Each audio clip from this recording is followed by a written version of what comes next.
Saudara, usai gagal di Piala AFF 2024, pelatih Timnas Indonesia Sintayong berjanji bekerja semaksimal mungkin agar Timnas lolos ke Piala Dunia 2026.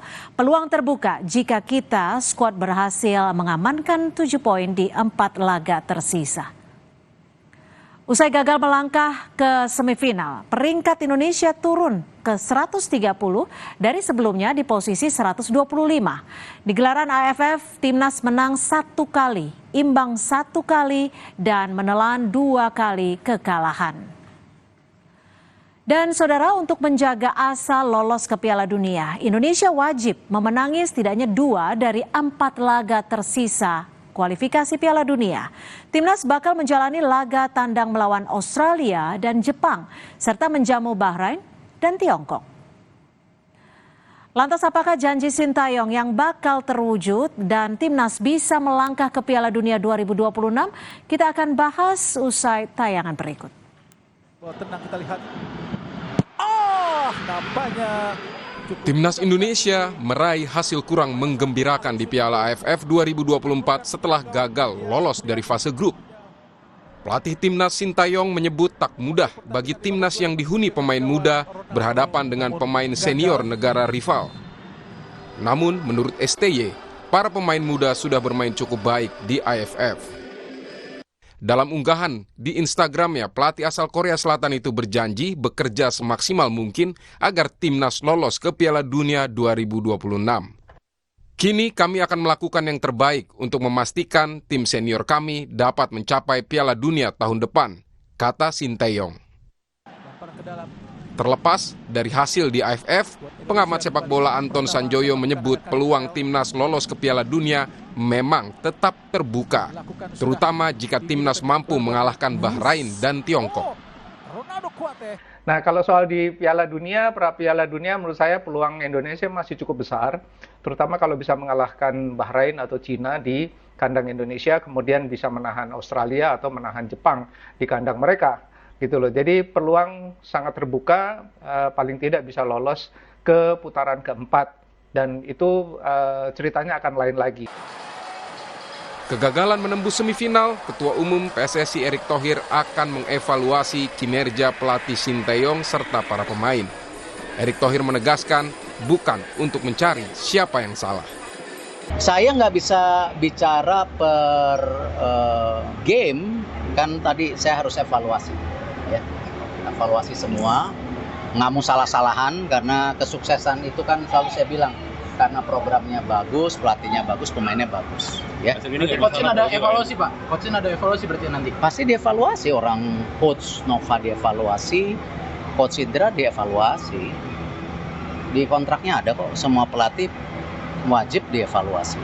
Tidak lolosnya Indonesia ke AFF? Iya, targetnya kan semifinal. Target semifinal, walaupun dengan pemain muda. Meski tak mencapai target di AFF, namun warga pendukung Timnas tetap optimistis pelatih Sintayong dapat membawa pasukan Garuda lolos ke Piala Dunia. Pertama kan keberuntungan, kedua sih pelatih sangat bagus, menurut saya sangat bagus. Setelah 80% saya yakin lanjut ke depannya. Kalau menurut saya sih ya, Timnas senior saya sangat yakin karena melihat permainan yang seperti itu. Kalau Timnas senior mungkin bisa. Yakin berapa persen, Mas? Sintayong masih memiliki waktu 2 bulan lebih untuk fokus mempersiapkan Timnas menghadapi sisa pertandingan kualifikasi Piala Dunia zona Asia. Indonesia akan menghadapi Australia pada 20 Maret tahun depan. Tim Liputan, Kompas TV. Setelah hasil kurang menggembirakan di AFF, pelatih Sintayong dituntut memberikan yang terbaik agar Timnas lolos ke Piala Dunia 2026.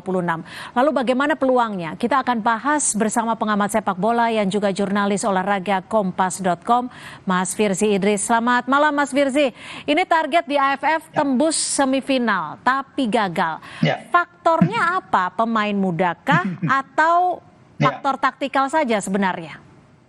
Ya, di AFF kan sebenarnya kita udah tahu dari awal November bahwa PSSI dan Coach Shin sendiri akan mengirim tim U22 ya.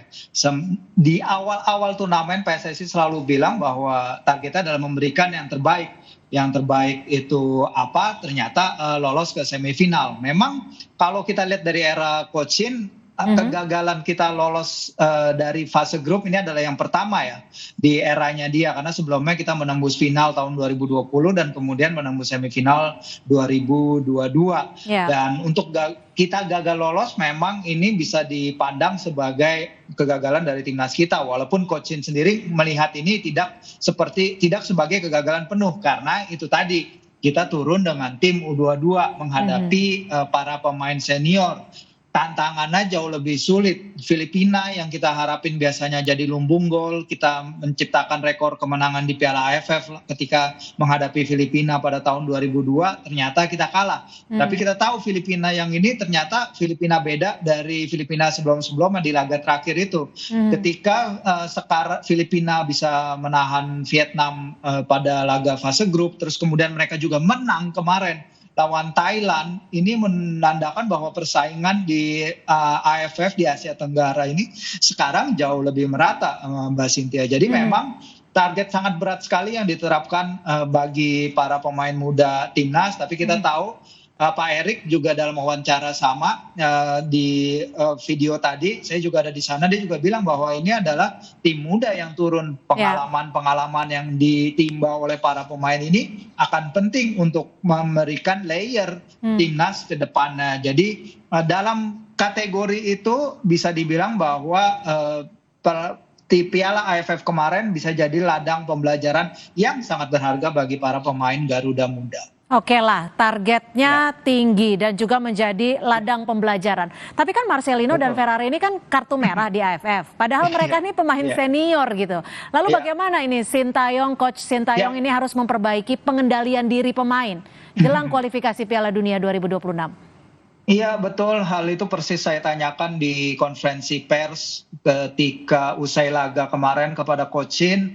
Apakah beberapa pemain senior yang diharapkan untuk menjadi difference maker pada turnamen ini membuat dia sedikit kecewa, karena tadi Mbak Cynthia udah bilang Ferrari kartu merah, sebelumnya Marceng kartu merah juga, terus Rafael Struijk tidak bisa mencetak gol, Arhan di luar lemparan-lemparan ke dalamnya juga belum bisa memberikan lebih, begitupun dengan Asnawi. Jadi memang Coach Shin mengutarakan ada sedikit rasa kecewa terhadap beberapa pemain senior. Tapi memang inilah yang seharusnya jadi salah satu sorotan juga ya. Seharusnya para pemain senior yang diharapkan untuk memberikan sesuatu lebih dan membimbing adik-adik mereka di turnamen kemarin masih kurang bisa berbicara banyak. Entah karena strategi, entah karena mereka keletihan, atau chemistry yang tidak terjalin dengan benar karena mereka ngumpul baru sebentar dan terlalu banyak perjalanan di turnamen yang berlangsung dalam waktu sempit ini sehingga mereka tidak bisa maksimal. Whatever the reason yang itu tapi sudah terjadi. Tapi Coach Shin juga mengutarakan bahwa pemain kayak Rafa dia masih percaya Rafa bisa bermain bagus di Liga Australia bersama Brisbane dan bisa kembali menjadi andalan bagi timnas senior di ronde laga Maret nanti. Nah Mas Firzi, kalau striker gimana nih? Ini kan kalau dilihat dari AFF maupun kualifikasi Piala Dunia ini kurang lebih banyak yang menilai bahwa striker bisa dikatakan belum mumpuni. Lalu bagaimana strategi dari Sintayong untuk mengatasi hal ini? Iya, karena kita lihat di Piala AFF ini harapannya kita bisa menemukan layer lini depan berikutnya. Ternyata beberapa pemain kesulitan, ya kita sebut saja Arkan Kakak dengan usianya masih muda 17 tahun. Tapi Hoki Caraka juga belum bisa menunjukkan permainan terbaik for whatever reason. Rafael Struijk juga Coach Shin bilang dia sedikit keletihan ketika bergabung sehingga juga tidak bisa maksimal.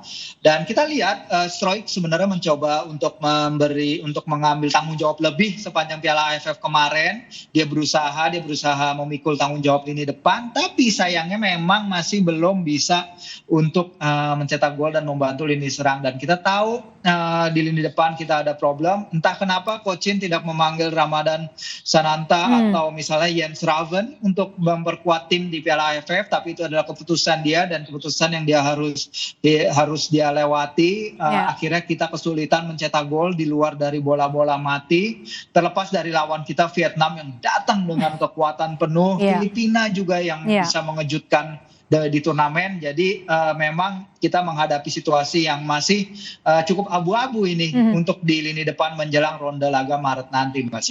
Jadi kalau menurut Mas Firzi sendiri, Ya. perlu kita untuk mencari pemain lain untuk bagian lini depan khususnya di kualifikasi Piala Dunia. Karena kan mengingat ini striker senior yang dibawa ke AFF juga belum berhasil cetak gol. Iya, betul, itu betul sekali, dan memang di ronde 3 ya kita baru mencetak 6 gol dari 6 pertandingan.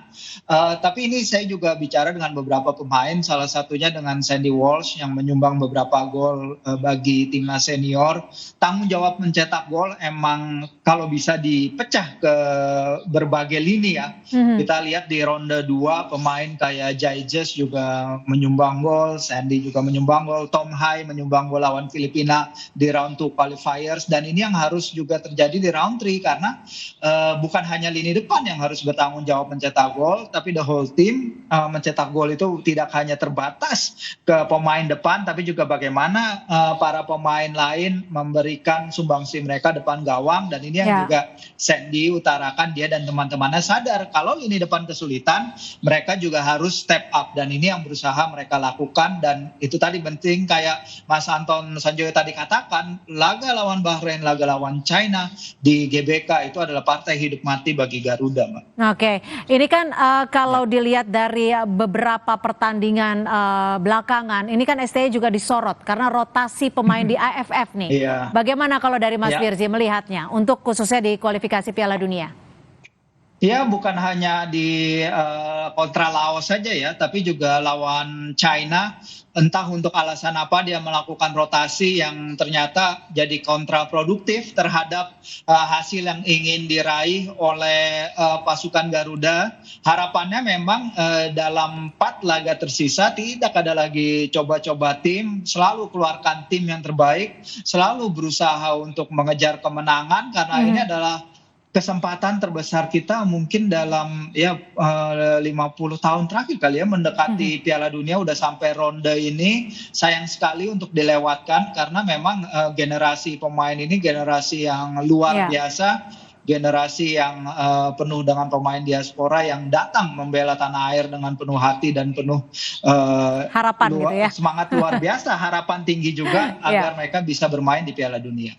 Baik, dan tentunya ini menjadi doa kita bersama ya untuk timnas Indonesia menjadi lebih baik dan bisa lolos ke kualifikasi Piala Dunia 2026. Terima kasih Mas Firzi Idris sudah memberikan perspektifnya di Sapa Indonesia Malam. Selamat malam Mas Firzi. Ya, malam, sama-sama.